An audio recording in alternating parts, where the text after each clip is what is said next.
Hello friends, success UPSC pointer में आपका स्वागत है। आज हम आई दृष्टि का चैप्टर नंबर 2 लेके आए हैं। इसमें डिस्कस करेंगे हम आज जो आई दृष्टि का करंट अफेयर्स है, ये राष्ट्रीय परिदृश्य की दृष्टि से हम इसको डिस्कस करेंगे। देश की राजनीति, सामाजिक, धार्मिक, शैक्षणिक घटनाओं एवं विभिन्न मंत्रालयों की घटनाओं पर नजर रखेंगे। ठीक है फ्रेंड्स, जो केस हुए, बिल हुए, ऑलमोस्ट इसमें हम पूरा पूरा डिस्कस करेंगे। ठीक है फ्रेंड्स, तो जुड़े रहिएगा वीडियो में, वीडियो के अंत तक। वीडियो बहुत अच्छा होने वाला है फ्रेंड्स। अगर आपको वीडियो पसंद आए तो वीडियो को लाइक करना, कमेंट्स करना एंड चैनल को सब्सक्राइब करना। फ्रेंड्स, सबसे पहला टॉपिक हमारा एक राष्ट्र और एक चुनाव के प्रस्ताव को मंजूरी। ये क्या है एक राष्ट्र एक चुनाव, या कैसे क्या है, इसको डिफाइन करना। फ्रेंड्स, सबसे पहली बात ये है, एक राष्ट्र भारत, एक राष्ट्र है भारत। क्या है? भारत। भारत के अंदर जैसे विधानसभा, विधान परिषद एंड लोकसभा, राज्य विधानसभा, लोकसभा, इसके इलेक्शन होते हैं। तो ये वन नेशन वन इलेक्शन जो है, इसका ये है, हम सारे चुनाव सारे एक साथ हो, विधानसभा के भी और लोकसभा के भी। तो इनका ये बिल है, ये पास हुआ। अब ये क्या है मैं बताता हूँ इसको डिटेल में फ्रेंड्स। क्या है ये? भारत के संदर्भ में समकालीन चुनाव का तात्पर्य लोकसभा एवं राज्य विधानसभाओं से है। लोकसभा और राज्य विधानसभाओं से। एक देश एक चुनाव, इसके बहुत सारे बेनिफिट भी होते हैं। जब एक साथ चुनाव होगा तो मतलब कॉस्ट कम लगेगी। जैसे बार बार चुनाव होगा तो बार बार प्रचार करने में बहुत कॉस्टली होता है पार्टियों का पैसा। तो वर्ष 1951-52 से वर्ष 1967 तक लोकसभा और राज्य विधानसभाओं के निर्वाचन अधिकांशतः साथ साथ कराए गए थे। ठीक है फ्रेंड्स। अब क्या था इसके लिए, भारत में जो था, भारत के विधि आयोग एवं निर्वाचन सुधार की 170वीं रिपोर्ट प्रत्येक वर्ष बिना उपायुक्त, बिना निर्वाचनों के चक्र के अंत तक किए जाने की सिफारिश की गई थी। ठीक है फ्रेंड्स। फिर नेक्स्ट है, इसके तथ्य क्या है। केंद्रीय मंत्रिमंडल ने 18 सितंबर 2024 को राष्ट्र के एक चुनाव के प्रस्ताव को मंजूरी प्रदान कर दी थी। इसमें क्या था, राष्ट्रपति रामनाथ कोविंद की अध्यक्षता वाली उच्च स्तरीय समिति ने 14 मार्च 2024 को सौंपी गई अपनी रिपोर्ट में दिया था। इस प्रस्ताव के अनुसार 2 चरणों में कराए जाएंगे। पहला चरण कौन सा होगा फ्रेंड्स? लोकसभा। इसमें सभी विधानसभाओं के चुनाव एक साथ आयोजित किया जाएंगे, लोकसभा एंड विधानसभा। सेकंड चरण क्या है इसमें? दूसरा चरण क्या होगा? दूसरे चरण के में जो प्रथम चरण में 100 दिनों के अंदर अंदर स्थानीय निकायों के चुनाव आयोजित किए जाएंगे। और 2 प्रकार के संशोधन विधेयक को प्रस्तुत करने का प्रस्ताव किया गया। पहला क्या है? संवैधानिक संशोधन विधेयक होगा। दूसरा विधानसभा, केंद्र शासित प्रदेशों कानूनी परिणाम संशोधन विधेयक होगा। संविधान विधेयक होगा, दूसरा होगा विधानसभा का। संविधान निर्वाचन के पहले चरण में अभिप्रेरित के लिए अनुच्छेद 83 संसद के सदनों की अवधि है और अनुच्छेद 172 में राज्य विधानमंडलों की अवधि है। याद रखना, अनुच्छेद 83 कितना? सदनों की अवधि है, और अनुच्छेद 172 है मंडलों की अवधि। ठीक है फ्रेंड्स। फिर आर्टिकल है आर्टिकल 82 का फर्स्ट, अंत स्थापित किए जाने की एक संवैधानिक संशोधन विधि किया जाएगा। ठीक है फ्रेंड्स।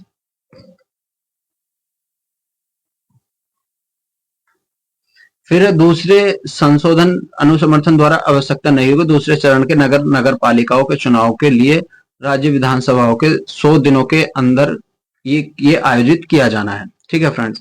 नेक्स्ट हमारा अनुच्छेद 368 में दी गई संविधान संशोधन की 2 शर्तें। प्रथम शर्त के अनुसार क्या? कुल सदस्यों को आधे से अधिक सदस्यों द्वारा मतदान, जबकि द्वितीय शर्त के अनुसार अधीन रहते हुए उपस्थित मतदान के सदस्यों की संख्या 2/3 सदस्य। दोनों के जो सदनों में पारित होने वाला राष्ट्रपति के हस्ताक्षर विधेयक अधिनियम बन सकेगा। वो द्वितीय चरण के प्रस्ताव के स्थानीय निकायों के चुनाव केंद्र एवं राज्य चुनाव के 100 दिनों के अंदर कराए जाने की अनुमति है। अब ये क्या? उसकी उच्च स्तरीय समिति, वन नेशन वन इलेक्शन की। सबसे पहले क्या? 8 सदस्य समिति होगी। गठन इसका 2 सितंबर 2023 को हुआ था। अध्यक्ष इसके रामनाथ कोविंद थे। और सदस्य कौन कौन थे इसके वन नेशन वन इलेक्शन समिति के? ये थे फ्रेंड्स, केंद्रीय गृह मंत्री अमित शाह, गुलाम नबी आजाद, वित्त मंत्री आयोग पूर्व अध्यक्ष और लोकसभा के पूर्व महासचिव, और वरिष्ठ अधिवक्ता हरीश साल्वे, संजय कठोरी और अर्जुन राम मेघवाल, ये इसके सदस्य के समिति के सदस्य थे। सचिव कौन कौन थे इसमें? नितिन चंद्र सचिव भारत सरकार के विधि एवं कार्य विभाग द्वारा रिपोर्ट 2024 में सौंपी गई थी। ठीक है फ्रेंड्स। नेक्स्ट पॉइंट है, पीएम आशा योजना, ये है नेक्स्ट पॉइंट हमारा, पीएम आशा योजना। ये क्या है फ्रेंड्स? पीएम आशा योजना वर्ष 2018 में केंद्रीय मंत्रिमंडल ने एक नई व्यापक योजना का प्रारंभ किया। वो थी कौन सी? प्रधानमंत्री अन्नदाता योजना। ठीक है फ्रेंड्स, इसको ध्यान रखना। केंद्रीय बजट 2018 में की गई घोषणाओं के अनुरूप योजना का उद्देश्य किसानों एवं उनकी उपज के लाभकारी मूल्य प्रदान करना था। स्पष्टतः यह योजना किसानों एवं उनकी न्यूनतम समर्थन मूल्य प्रदान करने पर आधारित थी। 18 सितंबर 2024 को नरेंद्र मोदी की अध्यक्षता में केंद्रीय मंत्रिमंडल ने पीएम आशा के अंतर्गत शामिल योजनाओं को स्वीकृति प्रदान की। ठीक है फ्रेंड्स, नेक्स्ट क्या है? 15वें वित्त आयोग को 2025-24 तक 35 करोड़ का व्यय होगा। मूल्य समर्थन योजना, व्यय स्थिरीकरण कोष और मूल्य घाटा भुगतान योजना। ठीक है फ्रेंड्स, नेक्स्ट टॉपिक हमारा प्रधानमंत्री जनजातीय उन्नत ग्राम अभियान। ये क्या है फ्रेंड्स? केंद्रीय बजट 2024-25 के वित्त मंत्री निर्मला सीतारमण ने जो है जनजातीय समुदायों की सामाजिक और आर्थिक स्थिति को सुधार करने के लिए प्रधानमंत्री जनजातीय उन्नत ग्राम अभियान प्रारंभ करने की घोषणा की। ठीक है फ्रेंड्स, ये जनजातियों के लिए था। और जनजातियों एवं बहुल गांवों की आकांक्षी जिलों, ये सभी जनजातीय परिवारों को पूर्ण कवरेज करता है, यह किया जाएगा। इसमें 63,000 गांव शामिल है, जिसमें 5 करोड़ जनजातीय लोग भी लाभ उठाएंगे। ठीक है फ्रेंड्स, इसका नेक्स्ट पॉइंट क्या है? इसका नेक्स्ट पॉइंट है स्मरणीय तथ्य। ये कुछ नहीं होता स्मरणीय तथ्य, वैसे ही लिखा होता है, इसके सब पॉइंट होते हैं। मतलब इसके 18 दिसंबर 2024 को प्रधानमंत्री केंद्रीय मंत्रिमंडल ने जनजातियों के उन्नत ग्राम अभियान को मंजूरी दी है। ठीक है, और इसमें क्या है? 30 राज्य केंद्र शासित प्रदेशों के जनजातीय गांवों में वाले 549 जिले और 2740 ब्लॉक शामिल होंगे। इतनी चीज याद रखना। ठीक है फ्रेंड्स, फिर नेक्स्ट क्या है? इसमें 25 कार्यक्रम शामिल हैं, जिनमें 17 मंत्रालयों को कार्यान्वित किया जाएगा। केंद्रीय पर्यटन मंत्रालय द्वारा और स्वदेश दर्शन के अंतर्गत 1000 गृह प्रवासों को बढ़ावा दिया जाएगा। ठीक है फ्रेंड्स, इसका ये याद रखना। वर्ष 2011 की जनगणना के अनुसार एसटी जनसंख्या 10.45 करोड़, देश भर में 705 से अधिक जनजातीय समुदाय हैं। ये इतना याद रखना। नेक्स्ट है फ्रेंड्स, फिर इसमें है बायो राइड योजना मंजूरी। बायो राइड योजना मंजूरी क्या है फ्रेंड्स? ये बायो राइड जो योजना मंजूरी है, ये क्या है? ये ग्लोबल बायो इंडिया एवं जैव विविधता संबंधित एक विशाल अंतरराष्ट्रीय सम्मेलन है। क्या है? एक सम्मेलन है, इसको याद रखना। एक पॉइंट। नेक्स्ट पॉइंट क्या है? क्या? जैव प्रौद्योगिकी उद्योग अनुसंधान परिषद, जैव औद्योगिकी परिषद अनुसंधान, इसका जैसे इंग्लिश में क्या बोलेंगे? Biotechnology industry research assistance council. ठीक है फ्रेंड्स, ये है। और इसका जो है, इसके जो 18 सितंबर 2024 को प्रधानमंत्री की अध्यक्षता में इसको मंजूरी प्रदान हुई थी। बायोराइड का पूर्ण रूप से क्या है फ्रेंड्स? जैव प्रौद्योगिकी अनुसंधान समाचार उद्यमिता विकास, और 2 योजनाओं के याद अनुसंधान विकास एवं औद्योगिक उद्यमिता विकास का विलय करके जब इसको एक योजना बनाई गई है। ठीक है फ्रेंड्स, कौन कौन सी योजना? जैव औद्योगिक अनुसंधान विकास और औद्योगिक उद्यमिता विकास, ये याद रखना। ठीक है फ्रेंड्स, ये है ये दोनों। ठीक है, नेक्स्ट है bio manufacturing and bio foundry, घटक दोनों शामिल है इसके अंदर। और इस नीति को मंजूरी, जो ये नीति है बायोराइड योजना मंजूरी जो मिली है, इसको क्या है? ये छोटा सा एक इसमें याद रख लेना आप, छोटे से पॉइंट में। इसको क्या है? ये 24 अगस्त 2015 को ये अर्थव्यवस्था एवं पर्यावरण रोजगार मंत्रालय एवं जैव प्रौद्योगिकी की गई है। और बायो 3 क्या है? बायोटेक्नोलॉजी इकोनॉमी इन्वायरमेंटल एम्प्लॉयमेंट नीति का उद्देश्य प्रदर्शन। ठीक है, और इसमें जो 6 व्यापक क्षेत्रों को शामिल किया गया है। सबसे पहले कौन कौन से? जैव आधारित रसायन एंजाइम, कार्यान्वयनात्मक खाद्य स्मार्ट प्रोटीन है, और सटीक बायोथ्योरोपेटिक्स, जलवायु लचीली एवं कार्बन कैप्चर, इसका उपयोग किया गया। भविष्य समुद्री अंतरिक्ष अनुसंधान दोनों। ठीक है फ्रेंड, नमो भारत रैपिड्स रेल का उद्घाटन कहाँ किया गया फ्रेंड? ये नमो भारत रैपिड्स का उद्घाटन नहीं है ये, इसको याद रखना फ्रेंड्स, इसको याद रखना। ठीक है फ्रेंड्स, मेक इन इंडिया कार्यक्रम के तहत इसको लाया गया है। और इसमें भारत की पहली स्वदेशी semi high speed train Vande Bharat express launch किया गया। 15 फरवरी 2019 को पहली वंदे भारत ट्रेन लॉन्च की और ये नई दिल्ली से कानपुर के लिए लॉन्च की गई। कहां से? कानपुर से दिल्ली के लिए। फ्रेंड्स इसको याद रखना, ये कहा? नई दिल्ली से कानपुर के लिए लॉन्च की गई है। और इसे वाराणसी मार्ग पर जो है, वाराणसी मार्ग पर से रवाना किया गया। और ठीक है फ्रेंड्स, इसका फिर क्या, इसे भारत की पहली वंदे ट्रेन मेट्रो ट्रेन का उद्घाटन किया गया और इसका जो संचालन गुजरात एवं भुज के मध्य किया जाएगा। ठीक है फ्रेंड्स, इसका फिर जो है उल्लेखनीय, भारत में रैपिड रेल परिमार्ग मेट्रो प्रणालियों में काफी भिन्न है। जैसे इसमें क्या क्या अंतर शहर कनेक्टिविटी। फिर नेक्स्ट हमारा पॉइंट होता मौसम मिशन। मिशन मौसम क्या है फ्रेंड्स? ये एक केंद्रीय मौसम मिशन को सबसे पहले क्वेश्चन ये उठेगा यहाँ से, इसको लॉन्च किसने किया? तो इसको लॉन्च किया है केंद्रीय पृथ्वी विज्ञान मंत्रालय ने। ठीक है, और ये कब हुआ? मोदी जी की अध्यक्षता में आया है मिशन मौसम। और इसको जो है 2 वर्षों के लिए 2,000 करोड़ रुपए का परिव्यय निर्धारित किया गया है। ठीक है फ्रेंड्स, नेक्स्ट क्या है? इसको 3 संस्थान है इसके। कौन कौन से 3 संस्थान है फ्रेंड्स? इसके 3 संस्थान है। सबसे पहला है भारत मौसम विज्ञान, दूसरा है उष्ण देशीय मौसम विज्ञान संस्थान, तीसरा है राष्ट्रीय अवधि मौसम पूर्वानुमान केंद्र। ये तीनों इसके पॉइंट है। ठीक है फ्रेंड्स, नेक्स्ट है मिशन मौसम जो है कि परिकल्पना बहुआयामी परिवर्तनकारी पहल है। ठीक है फ्रेंड्स, ये भी याद रखना। फिर दूसरा क्या है? मिशन मौसम परिशुद्धता के साथ मौसम की भविष्यवाणी करने के लिए एक नया मानक स्थापित करेगा। इसके लिए क्या है फ्रेंड्स? इसके लिए मिशन मौसम के साथ उन्नत अवलोकन प्रणालियों, उच्च प्रदर्शन कंप्यूटिंग एवं मशीन लर्निंग जैसी अत्याधुनिक प्रौद्योगिकियों को स्वीकृति किया जाएगा। ठीक है फ्रेंड्स, ये याद रखना।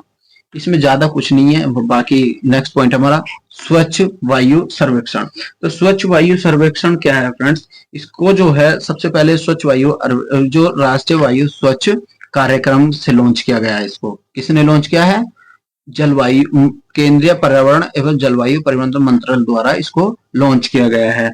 और इसे नीले अवकाश के लिए स्वच्छ वायु के अंतर्राष्ट्रीय दिवस पर लॉन्च किया गया है। ठीक है फ्रेंड, इसको याद रखना।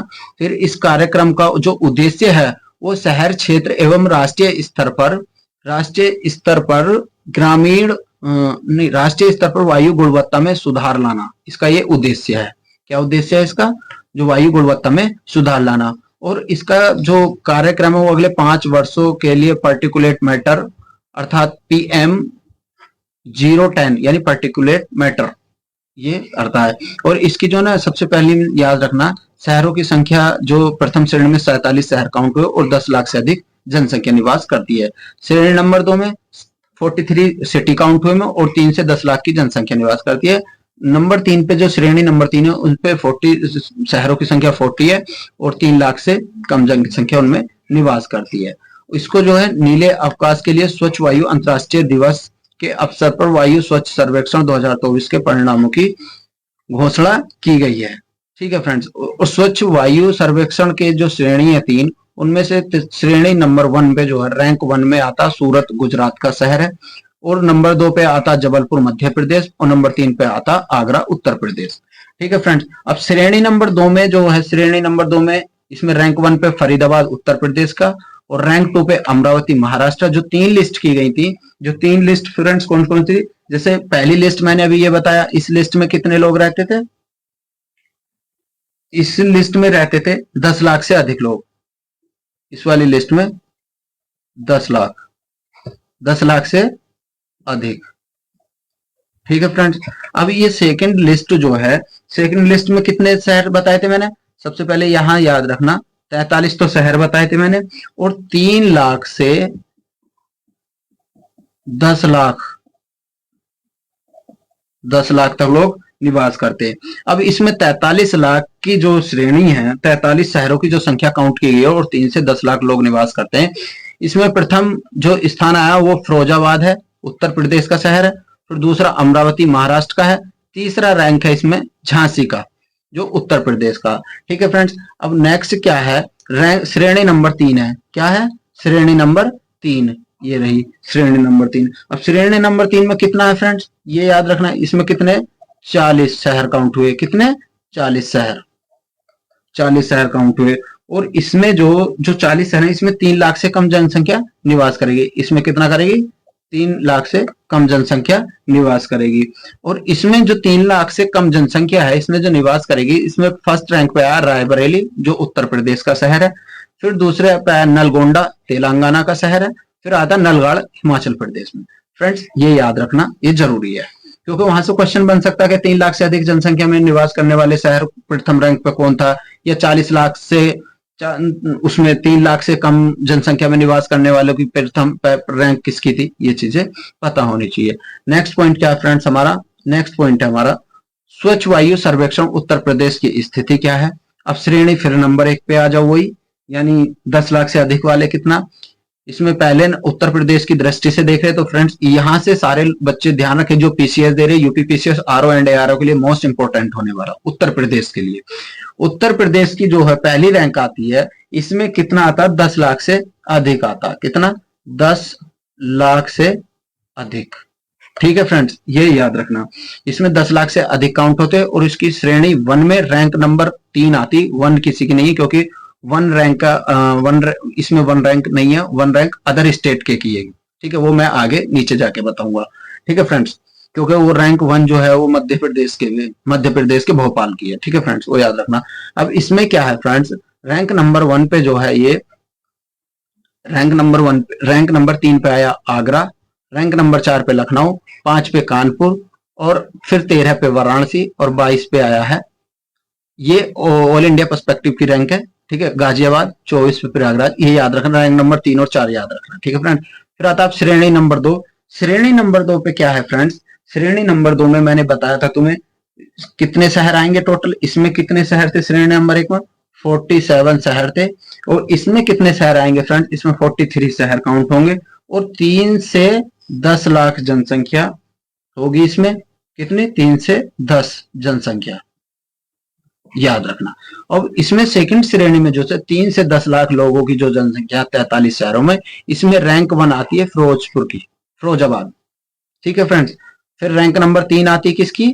झांसी की, फिर गोरखपुर, ये है। ठीक, फिर आती फ्रेंड्स श्रेणी नंबर 3। श्रेणी नंबर में कितने लोग निवास करेंगे? इसमें टोटल 40 शहर होंगे और 3 लाख से कम होंगे। ये कितना? 3 लाख से कम है ये लोग।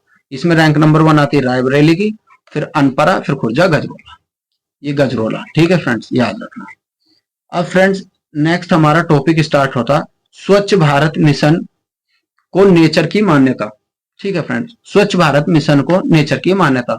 अक्टूबर 2014 को प्रधानमंत्री नरेंद्र मोदी ने लॉन्च किया गया स्वच्छ भारत मिशन सार्वभौमिक स्वच्छ कवरेज को प्राप्त करने की दिशा में एक आदर्श बदलाव प्रतिनिधित्व विश्व के सबसे बड़े राष्ट्रीय स्वच्छ कार्यक्रमों में से एक है। मिशन देश भर में घरेलू शौचालय उपलब्ध कराने के माध्यम से खुले में शौच से मुक्त कराने के लिए ये ओडीएफ।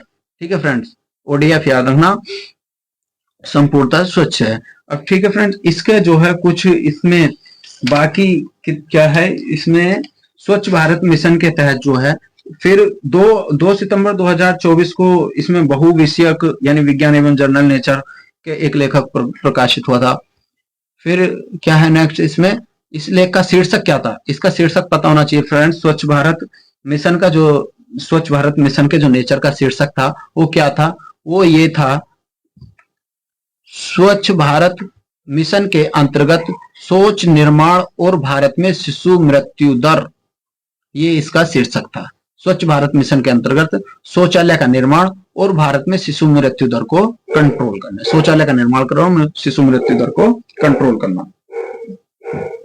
ठीक है फ्रेंड्स, इतना क्लियर। नेक्स्ट पॉइंट है हमारा, इसके नेचर के तहत संचालित परिणाम प्रकाशित किए गए। उल्लेखनीय क्या है?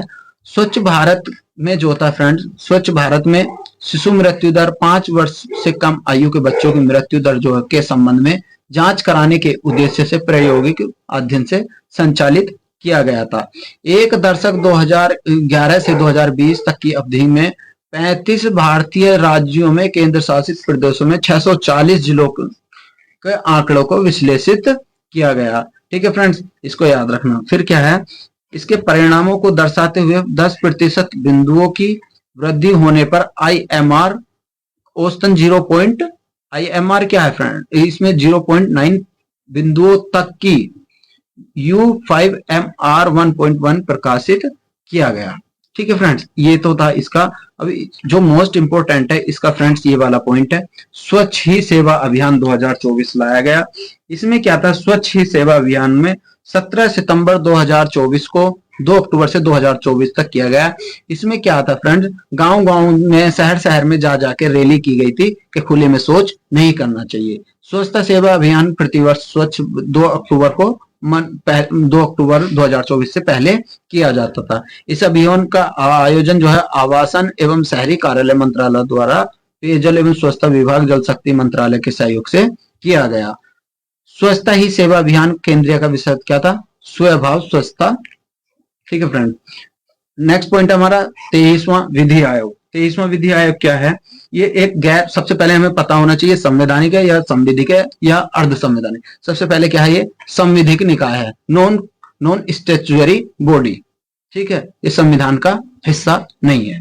ठीक है फ्रेंड्स, भारत सरकार ने विधि न्याय विधि मंत्रालय द्वारा, कार्य विभाग द्वारा लॉन्च किया। ठीक है फ्रेंड, इसमें क्या है फिर 2 सितंबर 2024 को केंद्रीय विधि न्याय मंत्रालय द्वारा 23वें विधि आयोग का गठन सूचना जारी किया गया।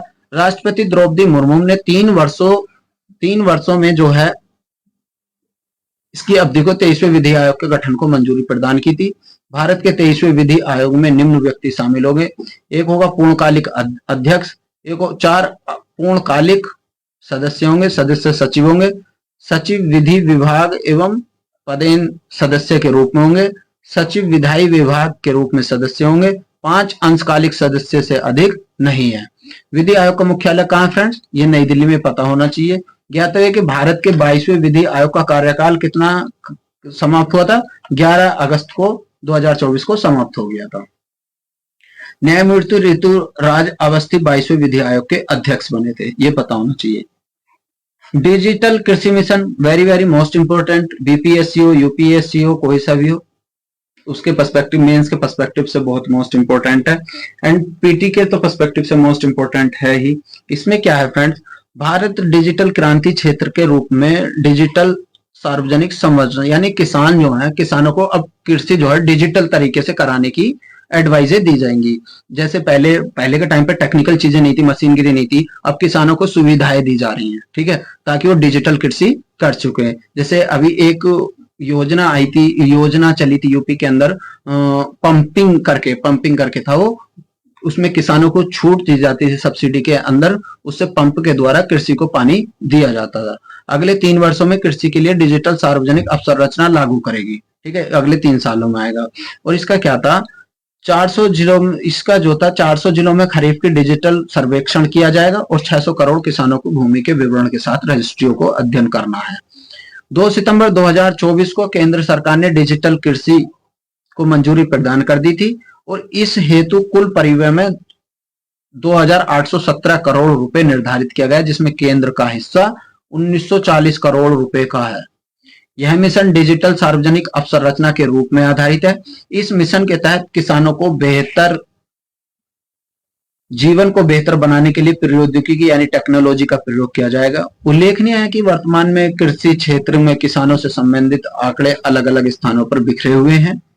ठीक है फ्रेंड्स, फिर क्या है, डिजिटल कृषि मिशन मूलभूत संबंध। डिजिटल कृषि जो है ये एक व्यापक योजना है, इसको व्यापक योजना के रूप में डिजाइन किया गया है। इसमें 2 मूलभूत स्तंभ है, एक तो एग्री स्टैक है और एक है कृषि निर्णय सहायता प्रणाली। ये क्या है, इसके अतिरिक्त जो है इस मिशन में मृदा प्रोफाइल मैपिंग भी शामिल है। तीनों डिजिटल सार्वजनिक संरचनाएं किसान केंद्रित डिजिटल सेवाओं को तो सक्षम बनाएंगी ही, साथ ही कृषि क्षेत्र के लिए समयबद्ध विश्वसनीय जानकारी उपलब्ध सुनिश्चित करेगी। एग्री स्टेक किसान की पहचान क्या है, इसके एक किसान केंद्रित डीपीआई के रूप में डिजाइन किया गया है। इसके माध्यम से किसानों को कुशलता, आसानी से तेज गति एवं सेवा योजनाएं अनिश्चित करेगी। ठीक है फ्रेंड्स, इसमें क्या है, एग्री स्टेक जो है इसके 3 प्रमुख घटक कौन कौन से, किसान की रजिस्ट्री, भू संदर्भित गांवों के नक्शे और बोई गई फसल की रजिस्ट्री। इसमें 3 पॉइंट आएंगे एग्री स्टेक में। इसके तहत क्या होगा, किसान आईडी की जो इसमें किसान आईडी की शुरुआत इसमें किसान आईडी की शुरुआत की जाएगी। इस आईडी में क्या आएगा, आधार कार्ड की तरह अब किसानों का किसान आईडी कार्ड प्रदान किया जाएगा, एक विश्वसनीय डिजिटल पहचान के रूप में कि भाई हाँ वो रियल में किसान है। इस किसान आईडी का सृजन एवं रखरखाव राज्य सरकारों में एवं केंद्र शासित प्रदेशों द्वारा किया जाएगा। किसान आईडी जो भूमि अभिलेखों में पशुधन स्वामित्व में बोई गई फसल और प्राप्त लाभ सहित किसान संबंधी डाटा से जुड़ी है। किसान डीएस निर्माण में डिजिटल फसल सर्वेक्षण में निम्न 6 राज्यों में प्रायोगिक परियोजनाएं संचालित की गई हैं। कौन कौन से वो हैं 6 राज्य, उत्तर प्रदेश फर्रुखाबाद में, गुजरात गांधीनगर में, महाराष्ट्र बीड में, हरियाणा जो यमुनानगर में, पंजाब जो फतेहगढ़ में, तमिलनाडु में विरुद्धनगर में की गई और 3 वर्षों के दौरान 11 करोड़ किसानों ने डिजिटल पहचान निर्माण के लक्ष्य निर्धारित किया गया है। ठीक है फ्रेंड्स। फिर है वित्त वर्ष 2024-25 में 6 करोड़ वर्ष और वर्ष 2025-26 3 करोड़ और वर्ष 2026 और 27 में 2 करोड़ किसानों की आईडी निर्माण तैयार किया जाएगा। 2 वर्ष में राष्ट्रव्यापी डिजिटल फसल सर्वेक्षण लॉन्च किया जाएगा। इसमें क्या होगा, 2025 से जो है 400 जिलों में और 2026 से ये सभी जिलों में आच्छादित किया जाएगा। कृषि निर्णय सहायता प्रणाली क्या है फ्रेंड, ये है कृषि प्रणाली फसलों की मिट्टी एवं मौसम जल संसाधनों को सुदूर रूप से आधारित जानकारी को एक व्यापक भू स्थानिक प्रणाली का निर्माण करेगी। मृदा प्रोफाइल मैपिंग क्या है फ्रेंड्स, ये क्या है, इस मिशन के तहत जो है देश में लगभग 142 मिलियन हेक्टेयर और भूमि के इसमें पैमाने विस्तृत मृदा प्रोफाइल मानचित्र तैयार करने की परिकल्पना की गई है। इसके अतिरिक्त जो है मिशन के अंतर्गत डिजिटल सामान्य फसल अनुमान सर्वेक्षण वैज्ञानिक रूप से डिजाइन किए गए फसल के कटाई के प्रयोग के आधार पर तैयार किया जाएगा। कृषि उत्पादन सटीक लगाने का अनुमान तरीका है। इंडिया सेमीकंडक्टर मिशन क्या है फ्रेंड्स, ये इंडिया सेमीकंडक्टर ये इलेक्ट्रॉनिक सिस्टम डिजाइन विनिर्माण वैश्विक रूप से केंद्र के रूप में स्थापित करने के उद्देश्य से सरकार ने 2 वर्ष 2021 में सेमी इंडिया कार्यक्रम शुरू किया। इसमें क्या है, देश के अर्धचालकों यानी सेमीकंडक्टर, देश के अर्धचालकों, डिस्प्ले पारितंत्र के विकास के व्यापक कार्यक्रम के कुल व्यय में 76,000 करोड़ रुपए निर्धारित किया गया है। सेमीकंडक्टर एवं डिस्प्ले पारितंत्र में जो इंडिया सेमीकंडक्टर मिशन की स्थापना की गई है। इसमें क्या है, डिजिटल इंडिया कॉरपोरेशन के अंतर्गत स्वतंत्र व्यापार विभाग यह मिशन सेमीकंडक्टर कार्यक्रम के अंतर्गत स्वीकृत योजनाओं को नोडल एजेंसी के रूप में कार्य करेगा। ठीक है फ्रेंड्स। इसमें क्या है, फिर 60 लाख रुपए जो है चिप्स प्रतिदिन होगी। इस इकाई का उत्पादन कितना, 60 लाख चिप्स प्रतिदिन होगी। इकाई में उत्पादित चिप्स औद्योगिक, ऑटोमेटिव, इलेक्ट्रॉनिक वाहन, उपभोक्ता इलेक्ट्रॉनिक, दूरसंचार, मोबाइल फोन आदि यानी जो टेक्निकल चीजें हैं वो इसके अंदर प्रयोग की जाएंगी। इसके पूर्व जून 2023 में जो है इसमें जो है फ्रेंड्स जून 2024 में माइक्रोन टेक्नोलॉजी इंक प्रस्ताव प्रदान किया जाएगा। 29 फरवरी 2024 को जो 3 अर्धचालक इकाइयों की स्थापना की जाएगी। धोलेरा गुजरात में सेमीकंडक्टर फैब का सेमीकंडक्टर फैब्रिकेशन प्लांट की स्थापना की जाएगी। यह सेमीकंडक्टर फैब जो कि ताइवान की साझेदारी से स्थापित किया जाएगा। फ्रेंड्स ये याद रखना, ये जो फ्रेंड्स इसमें ये सेमीकंडक्टर फैब है ये ताइवान देश के साथ साझेदारी से किया जाएगा। ठीक है फ्रेंड्स। और इसकी जो क्षमता है वो 50,000 वाफेर्स स्टार्ट्स पर मंथ होगी। ठीक है, यह भारत की पहली एआई सेमीकंडक्टर फैब है। असम में अर्धचालकों की इकाई क्या है, मेरीगांव असम में एक अर्धचालक इकाई की स्थापना की गई है। 27 करोड़ रुपए के निवेश से स्थापित किया गया है। और इसमें फ्रेंड्स जो है संरक्षण गुजरात में अर्धचालकों की इकाई की गई है पावर इंडस्ट्रियल सॉल्यूशन लिमिटेड के द्वारा। और इसमें अर्धचालकों की इकाई में रेनॉस इलेक्ट्रॉनिक्स कॉर्पोरेशन जापान और स्टार्स थाईलैंड की कंपनी के साथ लिमिटेड किया गया है। ये पॉइंट फ्रेंड्स याद रखना। इसमें क्या है, ये जो है ये वाला गुजरात वाला, ये इन्होंने जो है जापान और थाईलैंड की कंपनी के साथ कंप्रोमाइज करके किया है। ठीक है फ्रेंड्स, विशिष्ट चिप उत्पादन के लिए 7600 करोड़ रुपए का निवेश किया गया है। 15 मिलियन चिप्स प्रतिदिन उत्पादन की जाएंगी। 29 फरवरी को जो है शिलान्यास 13 मार्च 2024 को प्रधानमंत्री द्वारा किया गया। भारत अमेरिकी की साझेदारी क्या है फ्रेंड्स, ये भारत अमेरिकी साझेदारी क्या 9 दिसंबर 2024 को 9 दिसंबर 2024 को अमेरिकी विदेशी विभाग ने भारत सरकार के इलेक्ट्रॉनिक एवं सूचना प्रौद्योगिकी मंत्रालय के तहत इंडिया सेमीकंडक्टर मिशन के तहत साझेदारी की घोषणा की। इसको याद रखना है, किसने की, अमेरिका ने की है।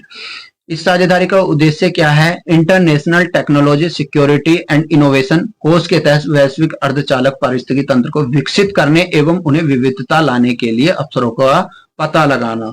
उल्लेखनीय है कि ITCSI कोष का सृजन अमेरिका वर्ष 2022 में अधिनियमित किया जाएगा। अब फ्रेंड्स नेक्स्ट हमारा टॉपिक आता है, मोस्ट इंपोर्टेंट टॉपिक है सर्वोच्च न्यायालय का ध्वज और प्रतीक चिन्ह। भारत का सर्वोच्च न्यायालय ने भारत से संविधान के तहत एक सर्वोच्च न्यायिक की स्थापना की है। सर्वोच्च न्यायिक निकाय है, सॉरी फ्रेंड, भारत का सर्वोच्च न्यायालय भारत के संविधान के तहत एक ये सर्वोच्च न्यायिक निकाय है। संविधान 124 में उल्लेखित है कि भारत का एक सर्वोच्च न्यायालय होगा। 26 जनवरी 1950 को संविधान के लागू होने के साथ ही सर्वोच्च न्यायालय अस्तित्व में आया। 28 जनवरी 1950 को सर्वोच्च न्यायालय का उद्घाटन किया गया था। याद रखना कब किया गया था, 28 जनवरी 1950 को सर्वोच्च न्यायालय का उद्घाटन किया गया था, जिसका पहले मुख्य न्यायाधीश बने थे हरिलाल जे कानिया। 28 जनवरी 2024 को सर्वोच्च न्यायालय ने अपना स्थापना दिवस और अपनी हरिक जयंती वर्ष की शुरुआत की और 28 जनवरी 2025 को सर्वोच्च न्यायालय ने 75वीं वर्षगांठ मनाई। अब इसमें क्या था, 1 सितंबर 2024 को राष्ट्रपति द्रौपदी मुर्मू ने न्यायालय के ध्वज एवं प्रतीक चिन्ह का अनावरण किया। इसका क्या, सर्वोच्च न्यायालय का ध्वज क्या होगा, नीले रंग का है और इस ध्वज में संविधान ने खुले हुए पन्नों से सर्वोच्च न्यायालय का गोलाकार भवन से उभरते हुए प्रदर्शित किया है। इस ध्वज न्यायालय में भवन को सुनहरे रंग से चित्रित किया गया है। इस ध्वज के न्यायालय का गोलाकार भवन अशोक के चक्र का स्थान दिया गया है। इस संपूर्ण डिजाइन को एक वृत्त यानी एक घेरे में किया गया है और संस्कृत श्लोक यतो धर्मास्तो जय लिखा गया है। इस श्लोक का अर्थ जहां धर्म है वहां जीत है। संस्कृत में एक अर्थ धर्म से इसमें डिजाइन किया गया है। इस ध्वज के मध्य भाग में प्रदर्शित डिजाइन भारत में सर्वोच्च न्यायालय के नए प्रतीक चिन्ह के रूप में कार्य करेगी। सर्वोच्च न्यायालय के 75 वर्ष सिक्का एवं स्मारक डाक टिकट है वो क्या है फ्रेंड, 31 अगस्त 2024 को सर्वोच्च न्यायालय द्वारा राष्ट्रीय जिला न्यायपालिका सम्मेलन शुरू किया गया था। यह आयोजन भारत के मंडप में दिल्ली में किया गया था। इस सम्मेलन का उद्घाटन प्रधानमंत्री नरेंद्र मोदी द्वारा किया गया था। ठीक है फ्रेंड्स, फिर हमारा एक नेक्स्ट पॉइंट हमारा वाडवड़ पतन का शिलान्यास। वाडवड़ पतन क्या है, ठीक है फ्रेंड, वाडवड़ पतन क्या है ये पता होना चाहिए। 12 महापत्तनम जो कि पूर्ण रूप से केंद्र सरकार के स्वामित्व के अधीन है। महापत्तनम प्राधिकरण 2021 को जो है प्रावधानों द्वारा शासित किया गया है। ठीक है फ्रेंड्स, ये याद रखना। यद्यपि भारत में वर्तमान में स्थित पत्तनम में सुदृढ़ वाहक आधार पर लेकिन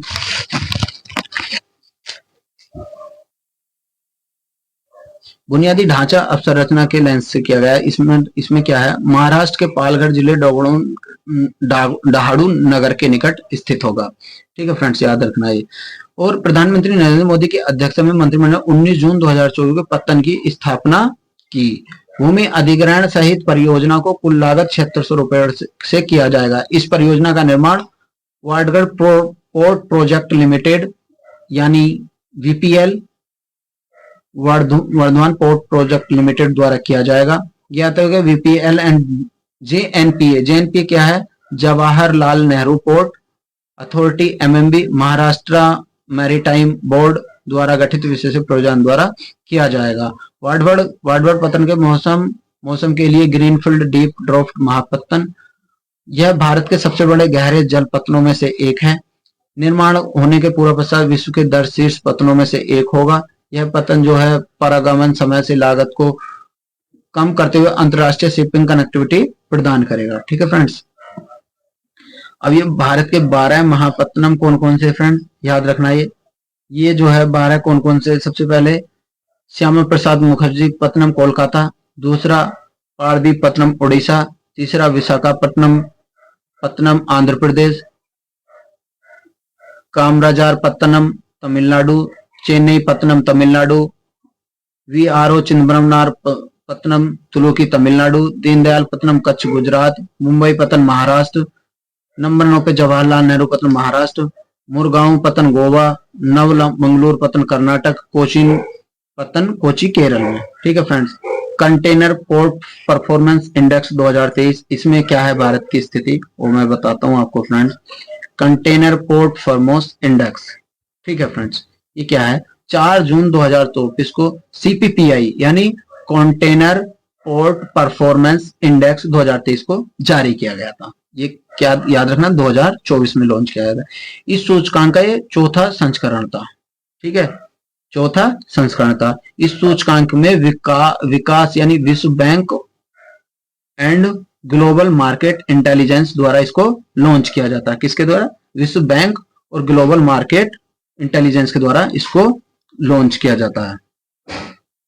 इस सूचकांक के तहत कंटेनर पोतों द्वारा विकास पत्तनम व्यतीत समय का मापन किया जाता है। इस सूचकांक के अनुसार वर्ष 2023 में पूर्वी दक्षिण पूर्व एशियाई पत्तनों ने उत्कृष्ट प्रदर्शन किया है।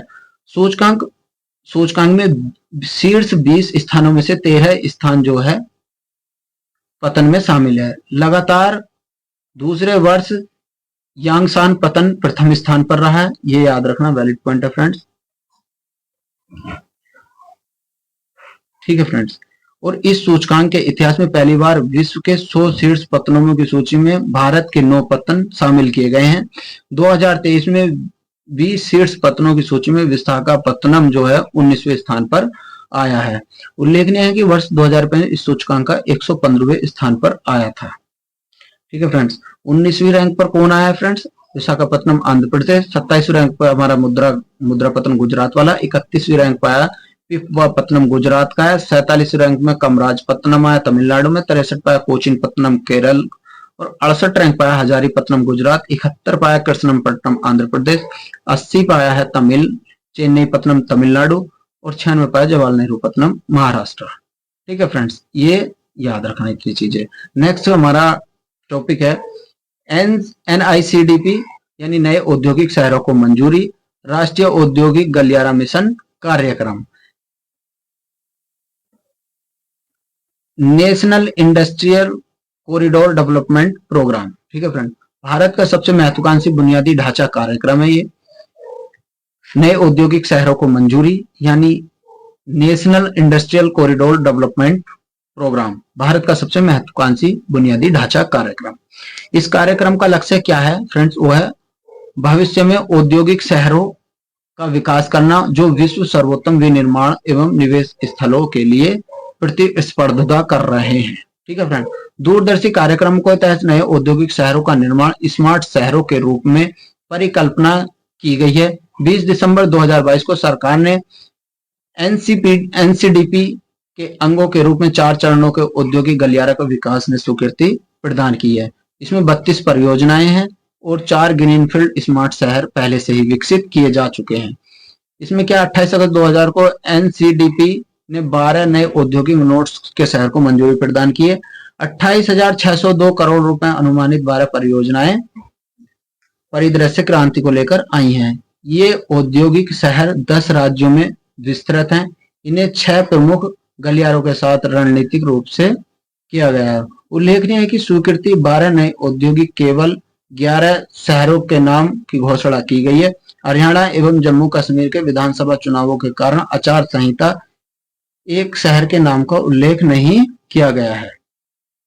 नए स्वीकृत औद्योगिक शहर के नाम घोषित किए गए कौन कौन से, खुरपिया उत्तराखंड, राजपुरिया पटियाला पंजाब, दिगदी महाराष्ट्र, पलकड़ केरल, आगरा उत्तर प्रदेश, प्रयागराज उत्तर प्रदेश, गया बिहार और जहीराबाद तेलंगाना, उर्वाकल आंध्र प्रदेश, कोपुरथली आंध्र प्रदेश, जोधपुर पाली राजस्थान।